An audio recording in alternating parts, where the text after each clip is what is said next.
Hi, I'm Tim. Welcome to Watchbox, and thanks for logging on. If you love this watch, email me, tmosso@thewatchbox.com. It's in the description below. It's your purchase and pricing email question line for buying this or any watch you see on any Watchbox platform. Please reach out to me directly for pricing at tmosso@thewatchbox.com. Today, we're discussing a watch launched in 2018 that is the latest edition of a series dating back to 1991. This is the Chronoswiss Flying Regulator Manufacture, the first Chronoswiss regulator to use this manufacture caliber C122 was the original regulator of 1991. This watch updates the look while retaining the underlying running gear. It is nicely sized at 40 millimeters in rose gold. It measures only 12 millimeters thick and from lug to lug, a manageable 50 millimeters with a 20 millimeter spacing between the lugs. Past Chronoswiss watches could be difficult to wear because of the span of those straight projecting lugs, but here they're not excessively long and they've got a little bit of a curvature to them to help the watch wrap around the wrist. Now my wrist is 16 centimeters in circumference, and you can see that quite well. It's an easy watch to wear and comfortable, though you're probably going to want to wear it on a wrist of at least 15 centimeters circumference, and you can see it will fit underneath the cuff. Taking a look at the strap, the hardware and the software, high grade, large rectangular scale alligator leather, semi-gloss finish, plenty of bolstering or stuffing to give it volume. We have a folded edge, a monotone stitch, and then on the underside you can see we have calf skin down there, and this is a brand new Chronoswiss factory strap, not crimped, not gouged, no marks. The buckle is simple, and as you can see, rose gold to match the case. The case is simple but strong. You can see it uses vertical brushing or vertical satination on the side. There is a little bit of a change to the way these used to be designed. We have a very subtle coining to the lip of the case back and then the lip of the bezel. It's no longer quite the dominant feature it used to be.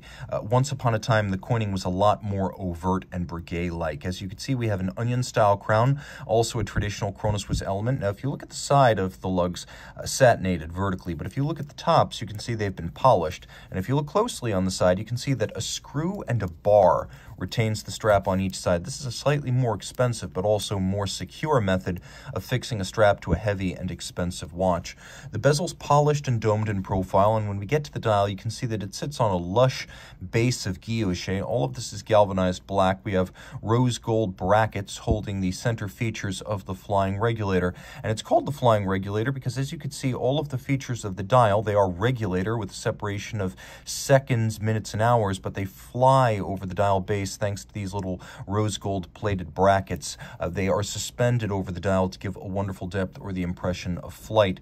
Now we have a couple of different features on this dial, including both Roman and Arabic numerals, along with stick indices, and a lovely red varnished seconds hand. We'll quickly set the time. You can see hours, minutes, and seconds are separate, like a regulator watch or clock, but they're also different style hands, as we have a sort of pear hand or spade style hand for the hours.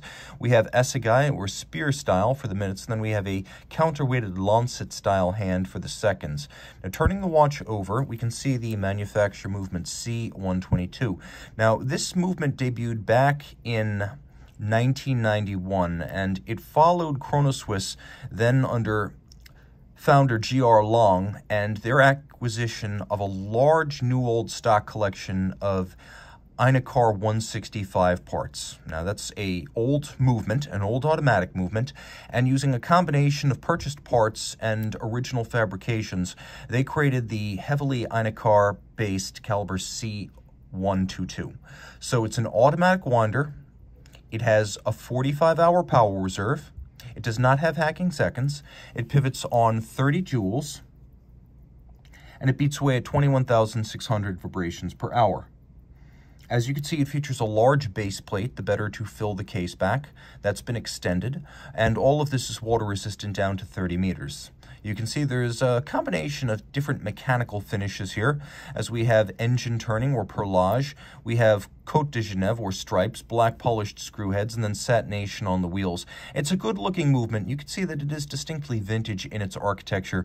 These days, Chronoswiss continues to make some of the parts and sub in the Einecar 165 parts for other elements of the movement. The regulator complication atop it is entirely their own. Reach out to Team Mosso at thewatchbox.com for purchase and pricing details of this Chronoswiss Flying Regulator.